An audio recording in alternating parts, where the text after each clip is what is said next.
నరసాపురం నియోజకవర్గంలో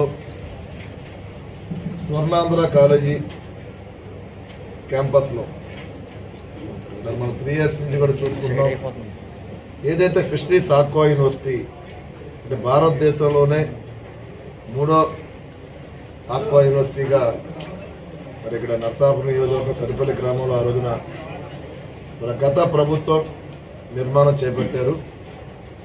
దానిలో భాగంగా మరి ఇన్స్టిట్యూట్కి వస్తున్నటువంటి స్టూడెంట్స్ అందరూ కూడా అంటే ఒక సెమిస్టర్కి 60 మందిని తీసుకున్నాం.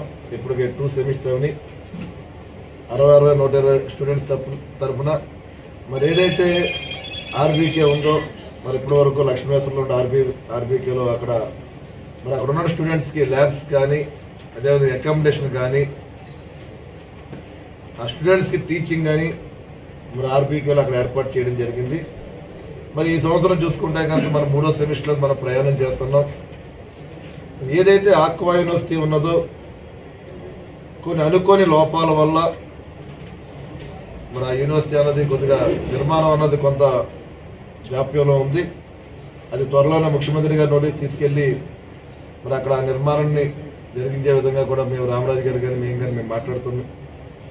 మరి ఏదైతే స్వర్ణాంధ్ర యాజమాన్యం ఉందో మరి చైర్మన్ కేఎస్ గారు అవ్వచ్చు లేకపోతే త్రినాథ్ గారు కానీ బాబులు గారు కానీ వారందరినీ సంప్రదించి అంటే ప్రత్యేకంగా ఏంటంటే దానికి సంబంధించినటువంటి ఓఎస్డీ గారు సుగుణా గారు కూడా మరి మేడం మరి మేమందరం కూడా ఇక్కడికి స్వర్ణాంధ్ర యాజమాన్యాన్ని రిక్వెస్ట్ చేసి మరి ఇక్కడ పూర్తిగా కూడా అక్కడ ఉన్నటువంటి స్టూడెంట్స్కి ఎందుకంటే మరి ఆక్వా యూనివర్సిటీలో మరి 4 years స్టడీ ఉంటుంది కాబట్టి మరి వారందరికీ కూడా అకామిడేషన్ వచ్చే విధంగా పూర్తిగా ల్యాబ్స్ కూడా ఉండే విధంగా వారందరికీ మంచి ఎడ్యుకేషన్ మంచి వాతావరణమైన భోజనాన్ని కూడా ఏర్పాటు చేసే విధంగా మరి వారిని కోరడం.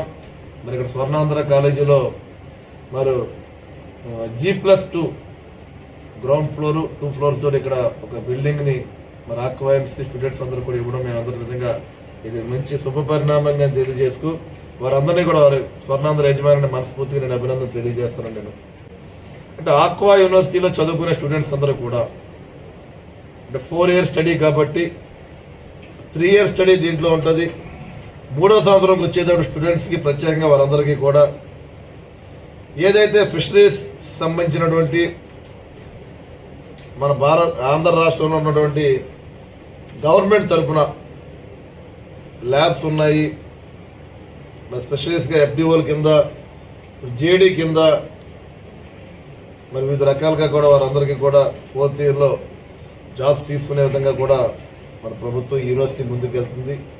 అదేవిధంగా బ్యాంక్ ఫీల్డ్ ఆఫీసర్లుగా కూడా వారు బాగా చదువుకుని ఈ కాలేజీలో చదువుకుని వారందరూ కూడా ఉద్యోగాలు సంపాదించుకునే విధంగా కూడా యూనివర్సిటీ పూర్తిగా సహాయ సహకారాలు చేస్తుందని చెప్పి సందర్భంగా తెలియజేస్తున్నాను. మరి రాబోయే December 4వ తారీఖు నుంచి కూడా 60 మందిని తీసుకోవడం జరిగింది. దానిలో బాగా ఇంట్రెస్ట్ ఉన్న వాళ్ళు ఎవరైనా ఉంటే కనుక మరి ఆంధ్ర రాష్ట్రంలో ఉన్నటువంటి యువతకి ఈ ఫిషరీస్ యూనివర్సిటీ ద్వారా చదువుకోవాలని ఇంట్రెస్ట్ ఉన్న వాళ్ళు ఎవరన్నా ఒక 6% ఇంకా అవకాశం ఉంది అడిషనల్గా తీసుకోవడానికి. మరి వారందరూ కూడా ముందుకు వచ్చి మరి 6 కూడా ఆన్లైన్లో మీకు ఏదైతే ఆన్లైన్లో పెట్టుకుంటే కనుక వారిని కూడా తీసుకునే విధంగా ఈ యూనివర్సిటీ ముందుకు వెళ్తుందని చెప్పి సందర్భంగా నేను తెలియజేస్తున్నాను. నేను అంటే ప్రతి యువత చదువుకునే యువత ప్రతి ఒక్కరూ కూడా ఈ యూనివర్సిటీ యొక్క ప్రాచుర్యాన్ని ఏదైతే ఇక్కడ చదువుకున్నారో అందరూ కూడా గౌరవాన్ని పెంచే విధంగా కూడా మీరు అందరూ ఉండాలి. అదేవిధంగా స్వర్ణాంధ్ర క్యాంపస్ అంటే